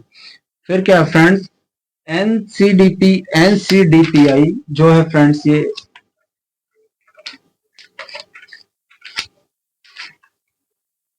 एनसीडीपीआई जो है ये फ्रेंड्स, ये मतलब नेशनल इंडस्ट्रियल कॉरिडोर डेवलपमेंट जो है, national Indian corridor development program जो है, इसके गलियारे कौन कौन से गलियारे फ्रेंड्स, इनको मैं बताता हूं तुम्हें। मैं डाल कलर चूज कर लेता हूं। दिल्ली मुंबई औद्योगिक गलियारे, यानी दिल्ली मुंबई इंडस्ट्रियल गलियारा, ठीक है फ्रेंड्स, यानी कॉरिडोर। अमृत कोलकाता औद्योगिक गलियारा, चेन्नई बंगलुरु औद्योगिक गलियारा, विजांग चेन्नई औद्योगिक गलियारा, बंगलुरु औद्योगिक गलियारा, ओडिशा औद्योगिक गलियारा, हैदराबाद नागपुर औद्योगिक गलियारा, हैदराबाद वारंगल औद्योगिक गलियारा, हैदराबाद बंगलुरु औद्योगिक गलियारा, हैदराबाद नागपुर, ये हैदराबाद वारंगल औद्योगिक, हैदराबाद बंगलुरु औद्योगिक गलियारा, कोयम्बटूर औद्योगिक कोची गलियारा, दिल्ली नागपुर औद्योगिक गलियारा। ठीक है फ्रेंड्स, ये 11 गलियारे हैं, इनको याद रखना। फिर क्या है फ्रेंड, जो है ये जो नेक्स्ट है हमारा एनसीटीपी, यानी national industrial corridor, national industrial corridor development program जो है, ये ग्रीनफील्ड औद्योगिक स्मार्ट शहर, यानी धोलेरा विशेष निवेश क्षेत्र में, औरंगाबाद औद्योगिक शहर महाराष्ट्र, और एकीकृत औद्योगिक शहर टाउनशिप ग्रेटर नोएडा उत्तर प्रदेश। ठीक है फ्रेंड्स, एकीकृत औद्योगिक टाउनशिप उद्योगपुरी मध्य प्रदेश। अब फ्रेंड्स नेक्स्ट हमारा पॉइंट है एकीकृत पेंशन योजना। ये क्या है, हाल ही में केंद्र सरकार ने जो है, केंद्र सरकार के कर्मचारियों वृद्ध अवस्था में आय सुरक्षा को प्रदान कराने के दृष्टिकोण से इस योजना को लाया गया है। इसमें 23 लाख कर्मचारियों को लाभ प्राप्त होने की सरकार ने उम्मीद की है। राष्ट्रीय पेंशन प्रणाली स्विच करने का एक मुफ्त विकल्प होगा। ठीक है फ्रेंड्स, और ये जो है 25 अगस्त 2024 को अपने सभी कर्मचारियों के लिए यूपीएस मंजूरी प्रदान करने वाला महाराष्ट्र पहला राज्य बन जाएगा। कौन सा बनेगा फ्रेंड्स, महाराष्ट्र पहला राज्य बनेगा। ठीक है फ्रेंड्स, इसमें क्या है, यह योजना 1 अप्रैल 2025 को प्रभावी होगी, याद रखना। और इसमें सुनिश्चित पेंशन कर्मचारियों को पहले अंतिम 12 महीनों के प्राप्त औसतन 50 मूल्य समतुल्य राशि पेंशन प्रदान की जाएगी। हाल ही में जो है न्यूनतम 25 वर्ष की सेवा आवश्यक है। 25 वर्ष से कम सेवा की अवधि में अनुपातिक रूप से कम प्रदान किया जाएगा। न्यूनतम 10 वर्षों से करने वाले कर्मचारियों को सुनिश्चित पारिवारिक पेंशन दी जाएगी, और निधन से पहले पेंशन का 60% समतुल्य राशि विकास किया जाएगा। सुनिश्चित पेंशन क्या है फ्रेंड्स, ये न्यूनतम 10 वर्षों के लिए न्यूनतम पेंशन दी जाएगी। ठीक है फ्रेंड्स, ये चीजें याद रखना। फिर क्या है एनपीसीएल वक्तशाल, क्या है फ्रेंड्स, ये एनपीसीएल वक्तशाल। इसमें क्या है, केंद्रीय मंत्री निर्मला सीतारमण ने जो है एक नई पेंशन वक्तशाला की घोषणा की है। इसमें क्या है फ्रेंड्स, अंशदान आधारित पेंशन योजना होगी, और इसमें 18 वर्ष से कम आयु के सभी अवयस्क नागरिकों को इस योजना के लिए पात्र होंगे। साइबर क्राइम को जो है प्रतिवर्ष न्यूनतम 1000 रुपए का योगदान करना होगा। अधिकतम योगदान की कोई सीमा नहीं निर्धारित की गई। फ्रेंड्स ये याद रखना पीटी की दृष्टि से। इस योजना के तहत माता पिता और अभिभावकों द्वारा अवयस्क बच्चों के लिए अंशदान किया जाएगा। बच्चे वयस्क होने पर इस योजना को सहज रूप से सामान्य एनपीएस खाते को नई दिल्ली में एनपीएस वत्सालय में लॉन्च किया जाएगा। एनआरआईएफ इंडिया रैंकिंग, फ्रेंड्स ये क्या है, नेशनल इंस्टीट्यूशनल रैंकिंग फ्रेमवर्क। ठीक है फ्रेंड्स, ये एजुकेशन से रिलेटेड है, ध्यान रखना। केंद्रीय शिक्षा मंत्रालय के अंतर्गत नेशनल इंस्टीट्यूशनल रैंकिंग फ्रेमवर्क की शुरुआत 29 सितंबर 2015 को की गई थी, यानी एनआईआरएफ की जो स्थापना शुरुआत की गई थी वो फ्रेंड 29 सितंबर 2015 को की गई थी। इसमें जो था 2016 में हुआ था ये, और जो इसमें जो था 12 अगस्त 2014 केंद्रीय शिक्षा मंत्री धर्मेंद्र प्रधान ने नेशनल इंस्टीट्यूट रैंकिंग के अंतर्गत इंडिया रैंकिंग 2024 को जारी किया। यह देश के उच्च शैक्षिक संस्थानों की रैंकिंग, यह रैंकिंग नई दिल्ली में स्थित भारत मंडप में जारी की गई। इसमें जो था इसका 9वां संस्करण आया था और 8 श्रेणियां थी। वो श्रेणी कौन कौन सी थी? नंबर 1 पर समग्र, कॉलेज, विश्वविद्यालय, अनुसंधान, नवाचार, सार्वजनिक विश्वविद्यालय, मुक्ति विश्वविद्यालय और कौशल विद्यालय। ठीक है फ्रेंड। और 3 नई श्रेणी, राज्य सार्वजनिक मुक्त विश्वविद्यालय, कौशल विश्वविद्यालय, वर्ष में पहली बार इंडिया रैंकिंग में शामिल किया गया था। ठीक है फ्रेंड्स, इन्हें याद रखना। ठीक है फ्रेंड्स, फिर क्या है इसमें, क्या है उल्लेखनीय है कि इंडिया रैंकिंग 2000 इसमें 8 विभिन्न विषयों के लिए अंतर्गत स्थानों का प्रयोग किया गया था। लगातार 6वें वर्ष में भारतीय प्रौद्योगिकी संस्थान मद्रास को प्रथम स्थान मिला। कौन सा मिला फ्रेंड्स? ध्यान रखना ये। अभियांत्रिकी विषय आईआईटी मद्रास को लगातार 9वीं बार प्रथम स्थान मिला है। ठीक है फ्रेंड्स, ये भी याद रखना। ओवरऑल कैटेगरी में भी और अभियांत्रिकी में। और विश्वविद्यालय की श्रेणी में किसे मिलेगा पहला स्थान? भारतीय विज्ञान एवं संस्थान बंगलुरु को 9वें वर्ष प्रथम स्थान मिला। फ्रेंड्स याद रखना ये। और अब क्या है, इंडिया रैंकिंग शीर्ष 5 संस्थान जो समग्र श्रेणी पर है। आईआईटी मद्रास, चेन्नई, इसका स्कोर कितना था फ्रेंड्स? यह 86.42 के साथ पहले स्थान पर। भारतीय विज्ञान संस्थान जो था साइंस में वैज्ञानिक है 83.28 के साथ है। भारतीय प्रौद्योगिकी संस्थान बॉम्बे 81 पॉइंट के साथ है। और आईआईटी दिल्ली जो है 80.31 के साथ है। और आईआईटी कानपुर 77.56 के साथ आगे है। इंडिया रैंकिंग उत्तर प्रदेश में संस्थानों की क्या है? ये तो थी इंडिया के पर्सपेक्टिव से रैंक बताई थी मैंने। अब यूपी में देख लेते हैं, पीसीएस वाले सारे बच्चे देख लेना, आरओ वाले भी देख लेना। आईआईटी की बात करें कानपुर में तो कानपुर पहले नंबर पे है 77.56 है। बनारस हिंदू विश्वविद्यालय दूसरे नंबर 11 रैंक है इसकी और 67.56 है। अलीगढ़ मुस्लिम यूनिवर्सिटी का 16 है। आईआईटी बीएचयू बनारस का 30 है। एमआईटी गौतम बुद्ध नगर 54 है। बाबा साहेब भीमराव अम्बेडकर विश्वविद्यालय लखनऊ है। और 88 रैंक पे जो है king George medical university Lucknow में है। और 95 रैंक के साथ जो है शिव नडार विश्वविद्यालय गौतम बुद्ध नगर में है। और इसका स्कोर जो है 48.12 है। ठीक है फ्रेंड। इंडिया रैंकिंग शीर्ष स्थान पर विभिन्न श्रेणी में। ठीक है फ्रेंड्स। अब इंडिया के विश्वविद्यालय में कौन आता? पहले विश्वविद्यालय की देखा जाए तो भारतीय विज्ञान संस्थान बंगलुरु कर्नाटक। कॉलेज की श्रेणी में हिंदू कॉलेज दिल्ली। अनुसंधान एवं श्रेणी भारतीय विज्ञान संस्थान बंगलुरु। नवाचार श्रेणी में आईआईटी बॉम्बे। एंड मुक्त विश्वविद्यालय श्रेणी के अंदर जो है इंदिरा गांधी राष्ट्रीय मुक्त विश्वविद्यालय इग्नू। ठीक है फ्रेंड्स, इसको याद रखना। कौशल विकास महाविद्यालय में राज्य सार्वजनिक विश्वविद्यालय में अन्ना विश्वविद्यालय चेन्नई तमिलनाडु। इंडिया रैंकिंग में विभिन्न विषयों में शीर्ष स्थान प्राप्त किया किसने? अभियांत्रिकी इंजीनियरिंग आईआईटी मद्रास ने किया है। प्रबंधन आईआईटी अहमदाबाद में। फार्मेसी के मामले में जामिया हमदर्द नई दिल्ली में। चिकित्सा के क्षेत्र में अखिल भारतीय आयुर्विज्ञान में। दंतक के क्षेत्र में Savita institute of medical and technical sciences Chennai में। विधि लॉ के एरिया में जो बात की जाए तो national law school of university Bengaluru में है। वास्तुकला एवं नियोजन जो आईआईटी रुड़की में। कृषि संबंध क्षेत्र में कृषि अनुसंधान संस्थान नई दिल्ली में। अब फ्रेंड्स हमारा नया टॉपिक आता उत्तराखंड सकल पर्यावरण उत्पाद एवं सूचकांक यानी gross environment product. Very very most important topic है। मानवीय हस्तक्षेपों के कारण होने वाले पारिस्थितिकी विकास का मूल्यांकन करने के लिए विशेष रूप से डिजाइन किया गया। फ्रेंड्स फिर क्या गैप सूचकांक निम्न 4 आवश्यक स्तंभ है। कौन कौन से? वायु, जल, मृदा और वन। इन 4 के कारण जो है गैप सूचकांक में वृद्धि देखने को, अगर इनमें सुधार होगा तो गैप सूचकांक में वृद्धि होगी। ठीक है फ्रेंड्स। 19 जुलाई 2000 को मुख्यमंत्री पुष्कर ने धामी उत्तराखंड में पर्यावरण सूचकांक को लॉन्च किया था। उत्तराखंड पहला राज्य बना है इस मामले में। और इस सूचकांक को लॉन्च करने में उच्च परिस्थिति एवं अर्थव्यवस्था को जोड़ना है। Uttarakhand gap gross ecosystem product मुख्य 4 घटक है, जल, वायु, वन, मृदा से किया गया है। और उत्तराखंड जो है गैप को प्रभावी रूप से क्रियान्वयन एक प्रकोष्ठ बनाएगा।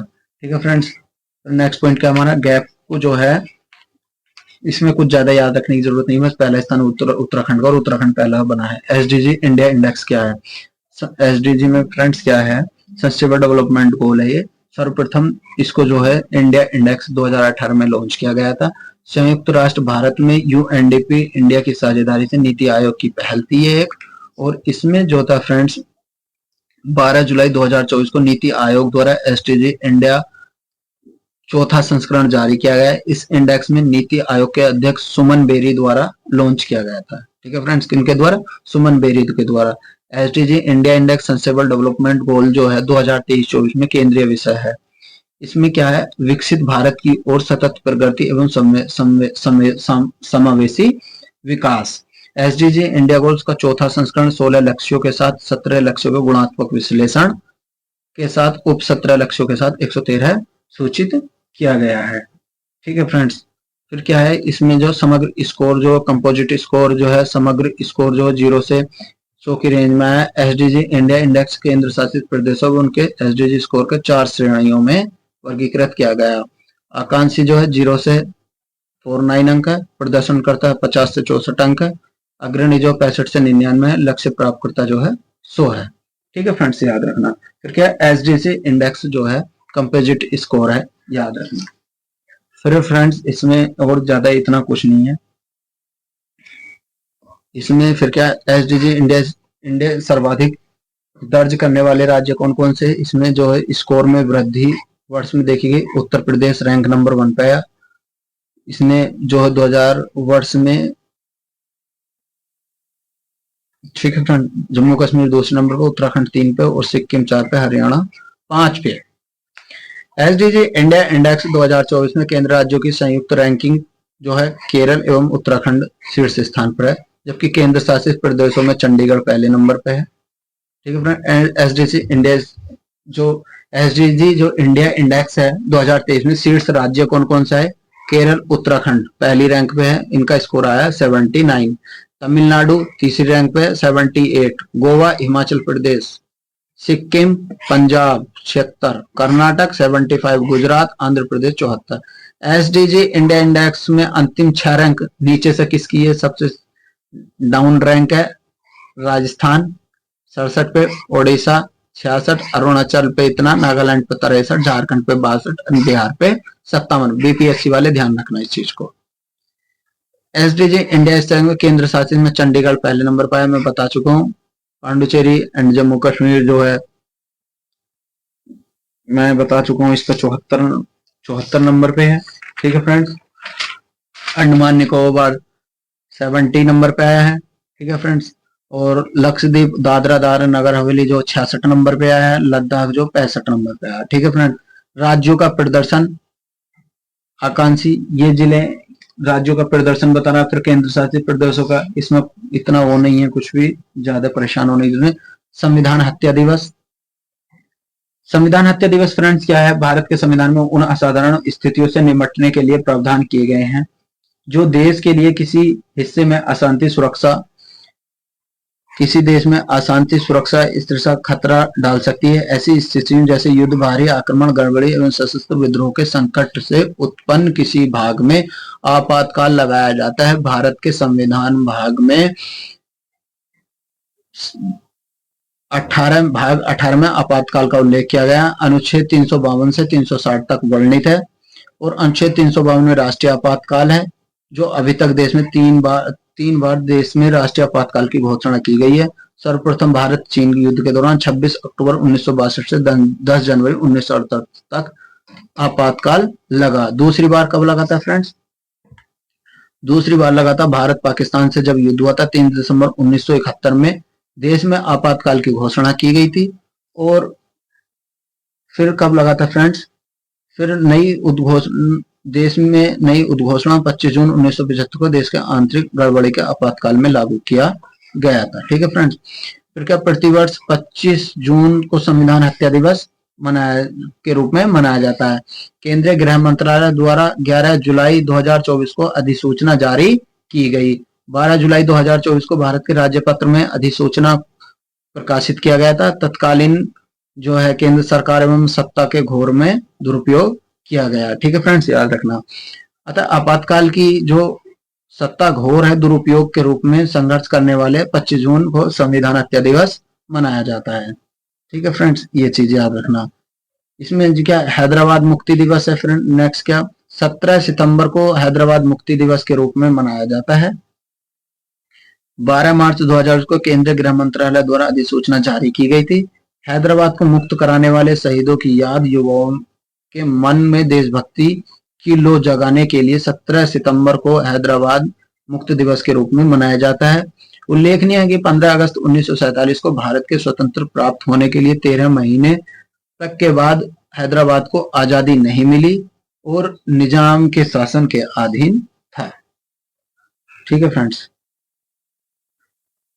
वैश्विक इंडिया एआई शिखर सम्मेलन, इसमें क्या है फ्रेंड्स, वैश्विक इंडिया एआई शिखर सम्मेलन में क्या है फ्रेंड्स, इसमें 3 जुलाई 2024 को भारतीय मंडप के वैश्विक एआई इंडिया शिखर सम्मेलन में केंद्रीय इलेक्ट्रॉनिक और सूचना प्रौद्योगिकी मंत्रालय द्वारा अश्वनी वैष्णव ने जो है एआई इंडिया शिखर सम्मेलन 2024 का उद्घाटन किया था। और इसमें जो था फ्रेंड्स, इंडिया एआई ने 7 स्तंभों का अनुरूप काम शुरू किया था। इसमें जो था organisation for economic cooperation and development, GPA, global partnership, artificial intelligence, कृत्रिम बुद्धिमत्ता की और एक साझेदारी की। एआई क्या है फ्रेंड्स, कृत्रिम बुद्धिमत्ता। प्रतिवर्ष 16 जुलाई को एआई प्रशंसा दिवस मनाया जाता है, ये याद रखना फ्रेंड्स। इसमें क्या कृत्रिम बुद्धिमत्ता संबंधित प्रौद्योगिकी प्रगति के नवाचार एवं प्रकाश डालने वाला वार्षिक कार्यक्रम चला गया। एआई का ऐतिहासिक प्रस्ताव क्या है, 21 मार्च 2024 को संयुक्त राष्ट्र महासभा कृत्रिम बुद्धिमत्ता को ऐतिहासिक प्रस्ताव के रूप में अंगीकृत किया गया। यह प्रथम अवसर है जब महासभा उभरते हुए क्षेत्र को विनियमित करने के हेतु किसी प्रस्ताव को अंगीकृत किया गया। संयुक्त राज्य अमेरिका एवं प्रायोजित 123 देशों में सह प्रायोजित मतदान सर्वसम्मति से अपनाया गया। इसका अर्थ क्या है फ्रेंड्स, सदस्य को समर्थन मिला। ठीक है। इंडिया एआई मिशन क्या है फ्रेंड्स, इंडिया एआई मिशन क्या है, इंडिया एआई मिशन है, इंडिया एआई मिशन कृत्रिम आर्टिफिशियल इंटेलिजेंस, कृत्रिम बुद्धिमत्ता को मशीनों को विशेष रूप से बुद्धिमान कंप्यूटर एवं प्रोग्राम्स निर्माण एवं विज्ञान अभियांत्रिकी के रूप में परिभाषित किया जा सकता है। अभियांत्रिकी के सुशोभित एवं कृत्रिम बुद्धिमत्ता के आधार पर मानव विचार एवं प्रक्रिया के मशीनीकृत किया जा सकता है। बुद्धिमत्ता के अंतर्गत उन चीजों को आच्छादित किया जा सकता है जो कंप्यूटर के मनुष्यों की तरह व्यवहार करने में सक्षम बनाती है। ठीक है फ्रेंड्स। मार्च 2024 तक प्रधानमंत्री नरेंद्र मोदी की अध्यक्षता में केंद्र मंत्रिमंडल इंडिया एआई मिशन को मंजूरी प्रदान की गई है। व्यापक रूप से राष्ट्रीय स्तर पर बजट परिव्यय हेतु करोड़ों रुपए का निर्धारित किया गया है। यह विशाल बजट आवंटन 5 वर्षों के लिए किया गया है। ठीक है फ्रेंड्स। डिजिटल इंडिया कॉरपोरेशन के अंतर्गत इंडिया इंडिपेंडेंट बिजनेस डिवीजन किया गया है। एआई इंडिया निम्न घटक है। इंडिया एआई क्षमता के माध्यम एआई कंप्यूटर के परिस्थिति तंत्र का निर्माण किया जाएगा। ठीक है फ्रेंड्स, इसमें इतना ज्यादा कुछ है नहीं। दूरसंचार अधिनियम, ठीक है फ्रेंड्स, ये याद रखना, ये अच्छा पॉइंट है। दूरसंचार अधिनियम क्या है, दूरसंचार अधिनियम जो है टेलीकॉम कम्युनिकेशन बिल है ये, और ये 2023 में लाया गया था। इसको लोकसभा में पेश किया गया, जिसे 20 दिसंबर 2023 को लोकसभा द्वारा, 21 दिसंबर 2023 को राज्यसभा द्वारा पारित करके 24 दिसंबर 2023 को राष्ट्रपति की अनुमति के उपरांत विधेयक ने अधिनियम का रूप ले लिया था। ठीक है, ये तो हुआ इसका इतिहास। ठीक है फ्रेंड्स। अब क्या है इसमें, क्या है इसमें केंद्र सरकार से पहले प्राधिकार प्राप्त करने की जरूरत होगी, जैसे दूर संचार सेवाएं प्रदान करना, दूर संचार नेटवर्क स्थापना एवं विस्तार, रेडियो प्राधिकरण, कुछ भी अपना प्रोग्राम स्पेक्ट्रम नीलम में आवंटित किया जाएगा। ठीक है फ्रेंड्स, ये और यूनिवर्सल सर्विस एप्लीकेशन फंड की स्थापना की गई है। दूरसंचार अधिनियम के प्रावधान हेतु डिजिटल भारत निधि को दिया गया है। ठीक है फ्रेंड्स, ये याद रखना।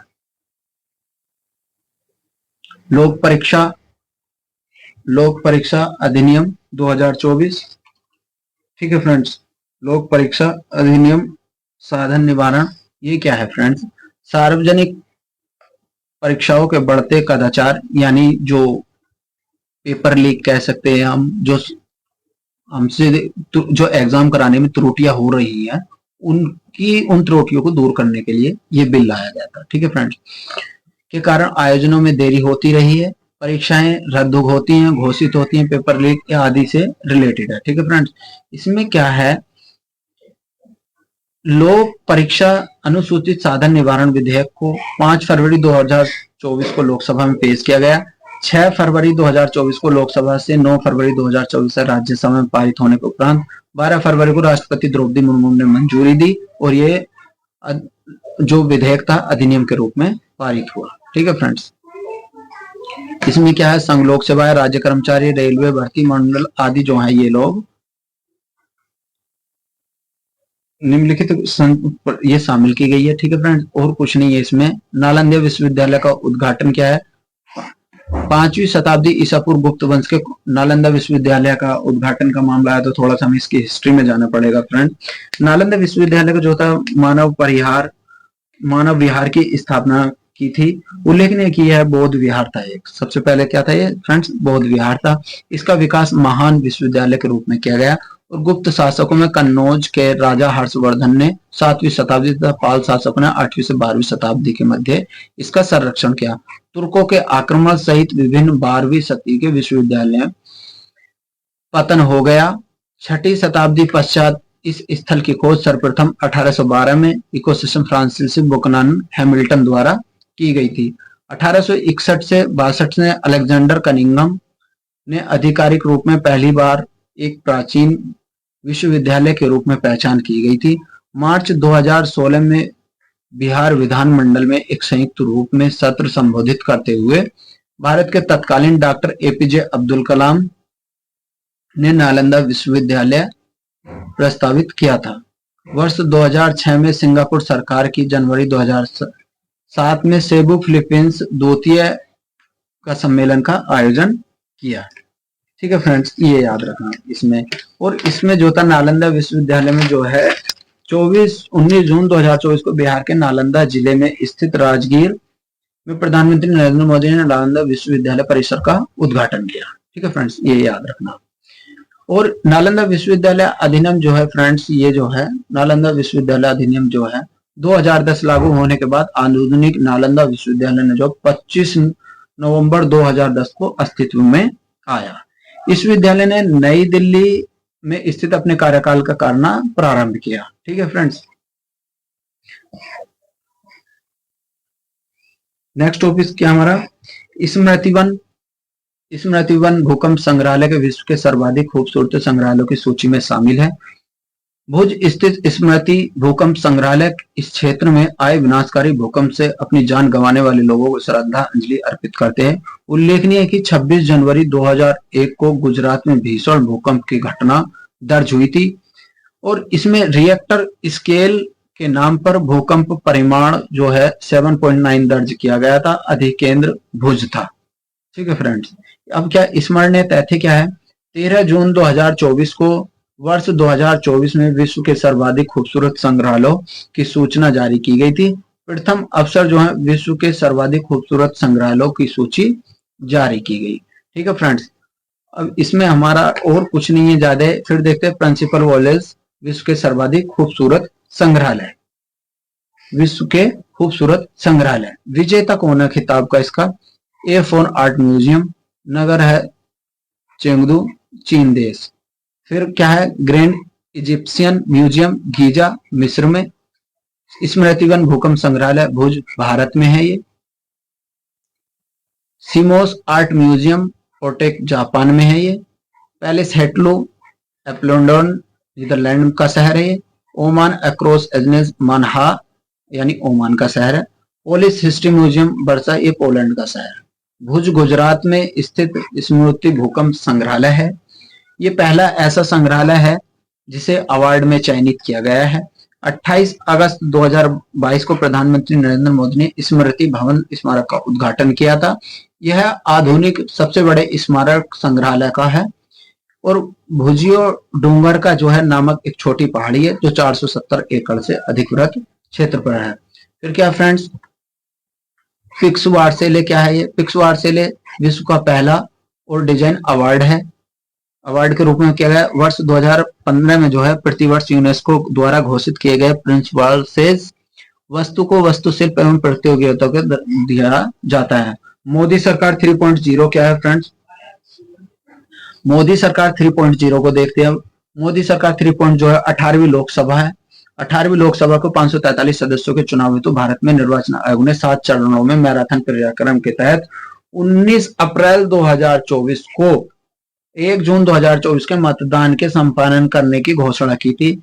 बिहार, पश्चिम बंगाल, उत्तर प्रदेश के सभी 7 चरणों में मतदान संपन्न कराया गया और इसे संसदीय चुनाव का दूसरा सबसे लंबा मतदान अभ्यास रहा। सबसे लंबी अवधि का चुनाव था ये इसका इतिहास है थोड़ा सा, और इसमें ज्यादा तो उतना कुछ नहीं है, फिर मैं बता देता हूं आपको। आम चुनाव 2024 के सभी चरणों में मिलाकर मतदान केंद्रों में 65.79% मतदान दर्ज हुआ था। ठीक है फ्रेंड। 6 जून 2024 को आंकड़ों के अनुसार सभी राज्यों ने केंद्र शासित प्रदेश लक्षद्वीप में सर्वाधिक मतदान दर्ज किया था। इसका ये अच्छा वैलिड पॉइंट है। जबकि बिहार में सबसे न्यूनतम 56.19 मतदान दर्ज हुआ था। ठीक है फ्रेंड्स। फिर क्या उत्तर प्रदेश में कितना होता? फ्रेंड्स, उत्तर प्रदेश का जो एग्जाम दे रहे आरओ और यूपीपीसीएस वाले ध्यान रखना, उत्तर प्रदेश में मतदान हुआ था 56.92%। ठीक है फ्रेंड्स। और इसकी मतगणना हुई थी 4 जून 2024 को। उल्लेखनीय कि गुजरात स्थित सूरत लोकसभा निर्वाचन क्षेत्र में मुकेश कुमार चंद्रकांत दलाल निर्विरोध विजयी घोषित हुए थे। ठीक है फ्रेंड्स, ये याद रखना। और इसमें लोकसभा परिणाम जो है ये तो भारतीय जनता पार्टी को कितना मिला था? 303 सीट है और भारतीय राष्ट्रीय कांग्रेस को 52 सीट है। ये 2019 का रिजल्ट है। और 2024 में देखा जाए तो ये है। 18वीं लोकसभा में सबसे युवा सांसद कौन कौन है? पुष्पेंद्र सरोज, प्रयागराज उत्तर प्रदेश में जन्मे थे। 25 वर्ष की उम्र में 18वीं लोकसभा सबसे कम आयु के सांसद हैं। इनका जन्म 1999 को हुआ था। और लोकसभा निर्वाचन में ये कौशाम्बी संसदीय निर्वाचन क्षेत्र से सांसद निर्वाचित हुए हैं। ये समाजवादी पार्टी से संबंध रखते हैं। ठीक है फ्रेंड्स। 18वीं लोकसभा से सबसे युवा महिला सांसद कौन है? वाराणसी में जन्मी प्रिया सरोज 25 वर्ष की आयु में 18वीं लोकसभा में इनका भी समाजवादी पार्टी से संबंध है और 23 नवंबर 1998 को इनका जन्म हुआ था। लोकसभा के 2024 के कुल 74% महिला यानी 13.63% सांसद निर्वाचित हुई हैं, जबकि 2019 में 78 महिलाएं थी। 7 जून 2024 को नई दिल्ली में एनडीए ने संसदीय दल की बैठक संपन्न हुई थी। ठीक है फ्रेंड्स। 4 राज्यों में विधानसभा चुनाव क्या है, कौन कौन से राज्यों में होता? आंध्र प्रदेश, अरुणाचल प्रदेश, उड़ीसा और सिक्किम। आंध्र प्रदेश का देख लेते हैं पहले। आंध्र प्रदेश में 15वीं विधानसभा का कार्यकाल 12 जून 2019 को पूर्ण हुआ और 11 जून 2024 तक निर्धारित था। उल्लेखनीय है कि इसका जो निर्वाचन क्षेत्र में जो निर्वाचन क्षेत्रों की कुल संख्या कितनी थी? 175। इनमें 29 सीटें जो थी फ्रेंड्स, ये याद रखना, 29 सीटें अनुसूचित जाति एससी के लिए थी और 7 सीटें जो थी जनजाति एसटी के लिए उम्मीदवारों के लिए आरक्षित की गई हैं। ठीक है फ्रेंड्स। आंध्र प्रदेश में याद रखना ये। आंध्र प्रदेश में सभी 175 विधानसभा निर्वाचन क्षेत्रों हेतु चुनाव एक ही चरण में 13 मई 2024 को संपन्न हुए, जबकि मतगणना 4 जून 2024 को संपन्न हुई थी। फ्रेंड्स, 4 जून 2024 को घोषित परिणामों में आंध्र प्रदेश जो है 2024 में तेलुगु देशम पार्टी बीजेपी जनसेना गठबंधन की पार्टी में जीत हासिल हुई थी, जबकि सत्तारूढ़ युवजन श्रमिक कांग्रेस पार्टी का सम्मान हुआ। वाईसीपी-आरपी आंध्र प्रदेश विधानसभा में विपक्ष का दर्जा भी प्राप्त करने में असमर्थ रही। 12 जून को चंद्रबाबू नायडू ने आंध्र प्रदेश के नए मुख्यमंत्री के रूप में शपथ ग्रहण की। लोकप्रिय तेलुगु अभिनेता जसेना पार्टी के संस्थापक पवन कल्याण को आंध्र प्रदेश के मुख्यमंत्री बनाया गया। चौथी बार आंध्र प्रदेश के मुख्यमंत्री बने। ओडिशा विधानसभा ने चुनाव 2024 में जीता और ओडिशा की 16वीं विधानसभा का कार्यकाल 25 जून 2019 को पूर्ण हुआ। ठीक है फ्रेंड्स, अब क्या आता है हमारा उड़ीसा। ठीक है फ्रेंड्स, उड़ीसा 2024 16वीं विधानसभा का जो है 25 जून 2019 को इसका और 24 जून से 2024 को इसका टाइम पूरा हुआ। इसमें क्या था, 24 सीटें एससी के लिए थी और 33 सीटें एसटी के लिए उम्मीदवारों को रिजर्वेशन की गई थी। उड़ीसा में 147 विधानसभा के लिए 4 चरणों में जो 4 जून 2024 को संपन्न हुई। ठीक है फ्रेंड्स, फिर क्या था, इसमें बीजेपी ने ओडिशा में ऐतिहासिक जीत के साथ बीजू जनता दल के उसके नेता नवीन पटनायक लगभग 24 वर्ष लंबे शासन का अंत कर दिया। 12 जून 2024 को भुवनेश्वर ओडिशा में आयोजित एक सम्मान समारोह मोहन चरण मांझी के नए मुख्यमंत्री के रूप में शपथ ग्रहण के लिए किया गया। कनक वर्धन सिंह प्रवर्ती मुख्यमंत्री नियुक्त किया गया। बीजेपी विधानसभा में पहली बार अरुणाचल प्रदेश में विधानसभा चुनाव 2024 में आयोजन किया गया। ठीक है फ्रेंड, फिर लेते हैं, इसमें ये स्टेट का बताएगा और कुछ नहीं। धार्मिक अल्पसंख्यक की हिस्सेदारी एक अंतर्देशीय विश्लेषण। ठीक है फ्रेंड्स, ये अच्छा पॉइंट है। 1950 से 2015 तक का टाइम पीरियड है।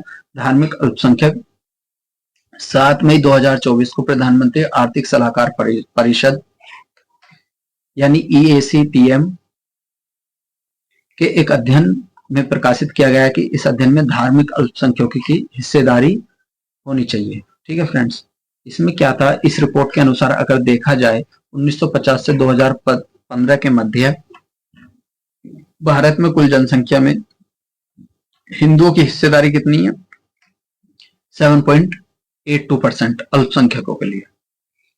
ठीक है फ्रेंड्स, जबकि कुल जनसंख्या मुसलमानों और ईसाइयों के और सिखों की हिस्सेदारी बढ़ रही है।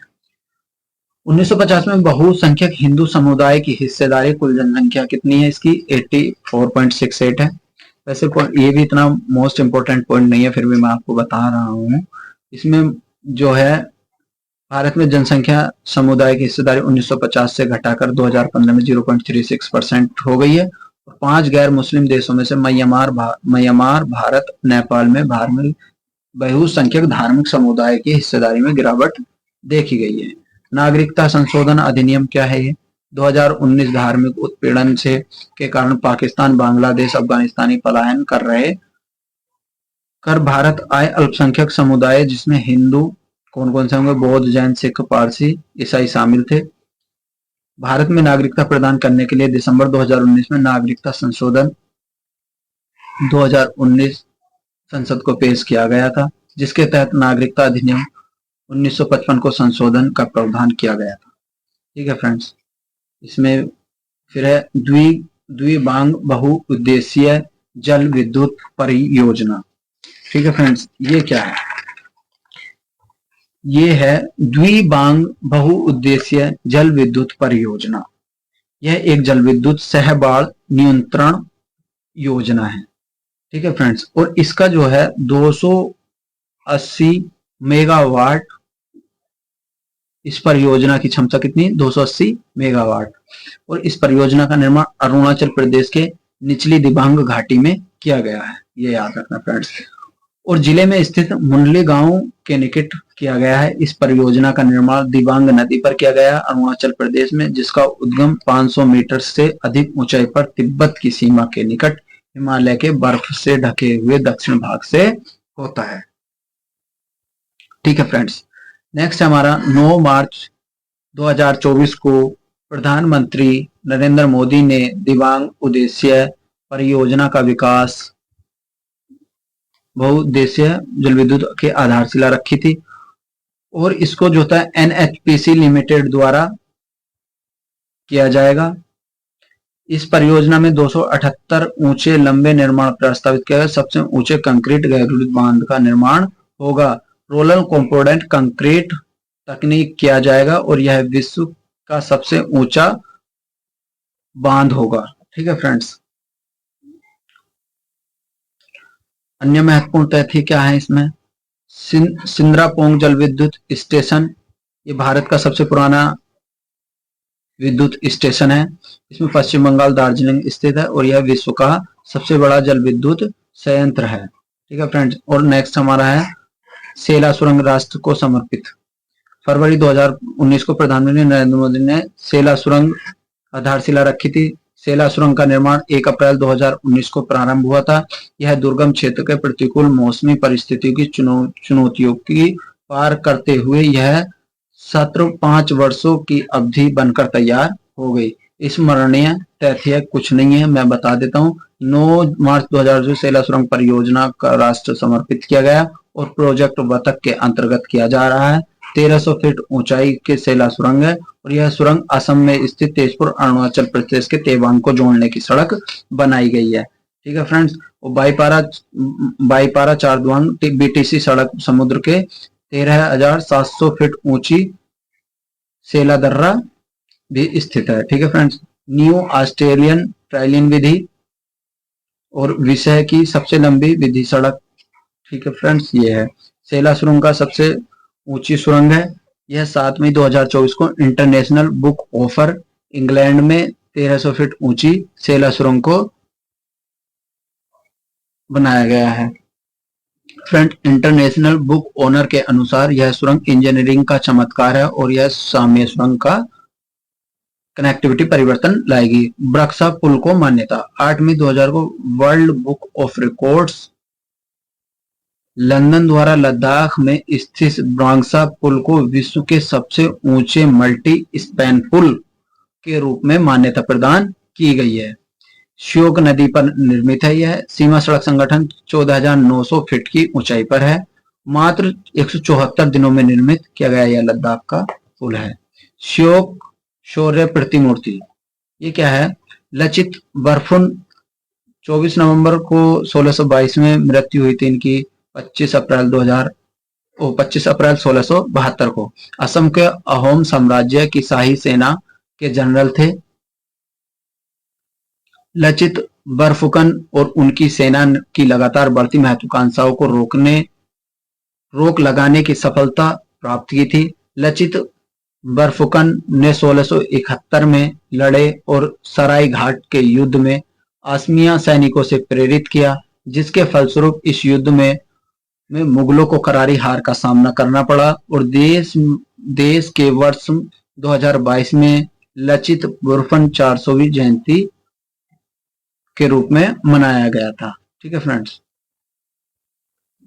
अब क्या है, इसका जो 9 मार्च 2024 को प्रधानमंत्री ने जोरहाट के असम में लचित बरफुकन को कांस्य प्रतिमा का उद्घाटन यानी अनावरण किया। इसकी ऊंचाई कितनी? 84 फुट और यह प्रतिमा 41 फुट ऊंचे मंचन पर बनाई गई है। कुल ऊंचाई 125 फुट है। यह विश्व के लचित बरफुकन में सबसे ऊंची प्रतिमा है और यह सूर्य की प्रतिमूर्ति है। ठीक है फ्रेंड्स। एकात्मकता की मूर्ति। 21 सितंबर 2023 को मध्य प्रदेश के तत्कालीन मुख्यमंत्री शिवराज सिंह चौहान ने एकात्मकता की मूर्ति का अनावरण किया। यह आदि गुरु शंकराचार्य की मूर्ति विशाल प्रतिमा है। खंडवा जिले में पुनसा तहसील के अंतर्गत है। 100 फीट ऊंची है। 54 फीट ऊंचे अनशन पर बनाई गई है और 27 फीट ऊंचे पलखुड़ी आदेश पर बनाया गया। स्टैच्यू ऑफ सोशल जस्टिस क्या है friends? Statue of social justice क्या है, इसका पता होना चाहिए फ्रेंड्स हमें।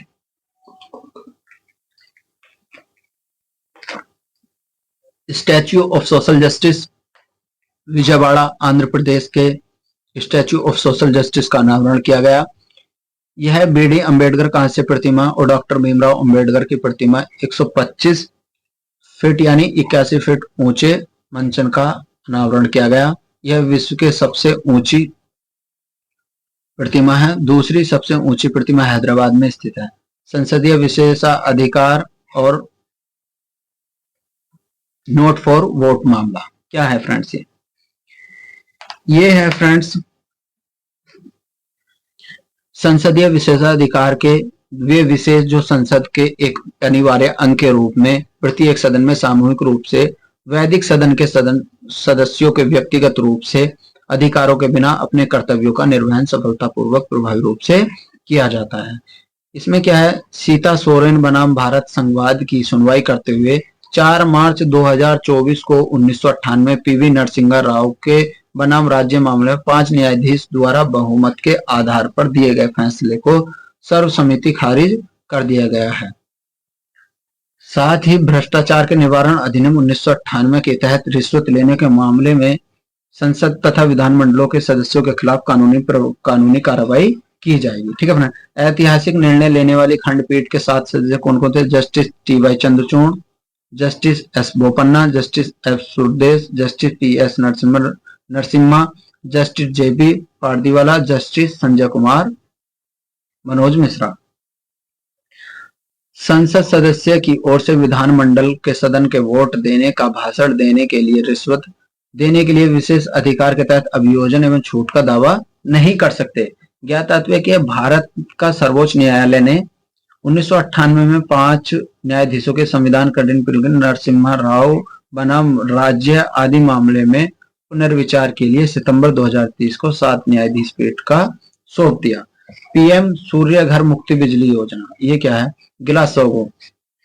ग्लासगो यूके में आयोजित संयुक्त राष्ट्र जलवायु परिवर्तन सम्मेलन में COP26 में प्रधानमंत्री नरेंद्र मोदी द्वारा घोषणा के नवीकरणीय ऊर्जा मंत्रालय 2030 तक 500 मेगावाट गैर जीवाश्म आधारित विद्युत उत्पादन क्षमता प्राप्त करने के दिशा कार्यरत अंतर्राष्ट्रीय नवीकरणीय ऊर्जा संगठन द्वारा नवीकरणीय सांख्यिकी 2023 के नामक रिपोर्ट के अनुसार भारत नवीकरणीय ऊर्जा क्षमता के संदर्भ में चौथे स्थान पर है। कौन से स्थान पर है फ्रेंड्स? चौथे, ये याद रखना। पवन ऊर्जा क्षमता के संदर्भ में भारत विश्व का चौथा स्थान है और सौर ऊर्जा के संबंध में 5वां स्थान है। फ्रेंड्स ये चीज भी याद रखना। पवन ऊर्जा के संबंध में कौन सा स्थान है भारत का? चौथा। और सौर ऊर्जा के संबंध में कौन सा स्थान है? 5वां। ठीक है फ्रेंड्स, ये चीजें याद रखना। 29 फरवरी 2024 को प्रधानमंत्री नरेंद्र मोदी के अध्यक्षता में केंद्रीय मंत्रिमंडल ने पीएम सूर्य घर मुफ्त बिजली योजना को मंजूरी प्रदान की है। इसके पूर्व 13 फरवरी 2024 को प्रधानमंत्री नरेंद्र मोदी ने यह योजना लॉन्च की है। यह एक केंद्रीय क्षेत्र की योजना है। इस योजना के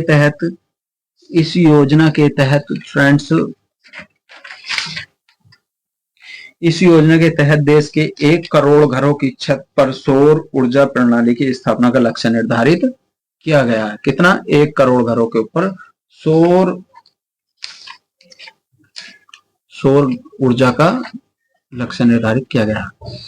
छत पर सौर प्रणाली के स्थापना देश में करोड़ों परिवार के प्रति 300 यूनिट बिजली प्राप्त कर सकेंगे। इस योजना हेतु परिलव्य 7221 करोड़ रुपए का निर्धारित किया गया है। ठीक है फ्रेंड्स, जबकि 2 किलोवाट और 3 किलोवाट के मध्य ऊर्जा प्रणाली अतिरिक्त लगातार 40% की सब्सिडी के रूप में प्रदान की जाएगी। ठीक है फ्रेंड्स, फिर है बोइंग सुकन्या कार्यक्रम। नाम से पता चल गया होगा friends, north east Boeing Sukanya कार्यक्रम लॉन्च किया गया है। इस कार्यक्रम का उद्देश्य भारतीय विमानन क्षेत्र महिला सशक्तिकरण करना है। इस कार्यक्रम को मध्य के बढ़ते हुए विमान के अधिकांश बालिकाओं में सुगम बनाया जाएगा। यह कार्यक्रम देश की बालिकाओं एवं विज्ञान, प्रौद्योगिकी एवं गणित जैसे महत्वपूर्ण कौशल स्किल को सीखने में अवसर प्रदान करेगा। साथ ही इस कार्यक्रम में उन्हें क्षेत्रीय नौकरियों हेतु प्रशिक्षण प्रदान किया जाएगा। और साथ ही इस कार्यक्रम के तहत महिलाओं के लिए 150 नियोजित स्थानों पर स्टेम यानी science, technology and engineering, math प्रयोगशालाएं निर्मित की जाएंगी। स्टेम क्षेत्र में करियर बनाने के लिए उनमें रुचि जागृत करेगी। ठीक है फ्रेंड्स, फिर क्या है? BIETC, ये क्या है? Boeing India engineering and technology centre. हाल ही में बेंगलुरु में कर्नाटक के Boeing India engineering technology centre के एक अत्याधुनिक परिसर का उद्घाटन किया गया। यह परिसर 1600 करोड़ रुपए निवेशों को 43 करोड़ रुपए में निर्मित किया गया। यह बोइंग द्वारा अमेरिका के बाहर इस प्रकार का सबसे बड़ा निवेश है। साथ ही यह अमेरिका के बोइंग की सबसे बड़ी एरोस्पेस इंजीनियरिंग सुविधा है। ज्ञात है कि फरवरी 2023 में प्रधानमंत्री तमकुरू कर्नाटक ने हाल ही में हेलीकॉप्टर निर्माण संयंत्र को राष्ट्र के रूप में समर्पित किया था। एशिया की सबसे बड़ी हेलीकॉप्टर विनिर्माण सुविधा है ये। ठीक है फ्रेंड, फिर आता है हमारा स्वाति पोर्टल। स्वाति पोर्टल को मैंने अभी बताया था, स्वाति पोर्टल क्या है, कैसे है। स्वाति पोर्टल फ्रेंड्स क्या है, ये एक महिलाओं से रिलेटेड है। इसमें 11 फरवरी 2000 विज्ञान में महिलाओं एवं बालिकाओं के अंतर्राष्ट्रीय दिवस पर महिलाओं के लिए अवसर पर इंडियन नेशनल साइंस एकेडमी नामक पोर्टल लॉन्च किया गया है, स्वाति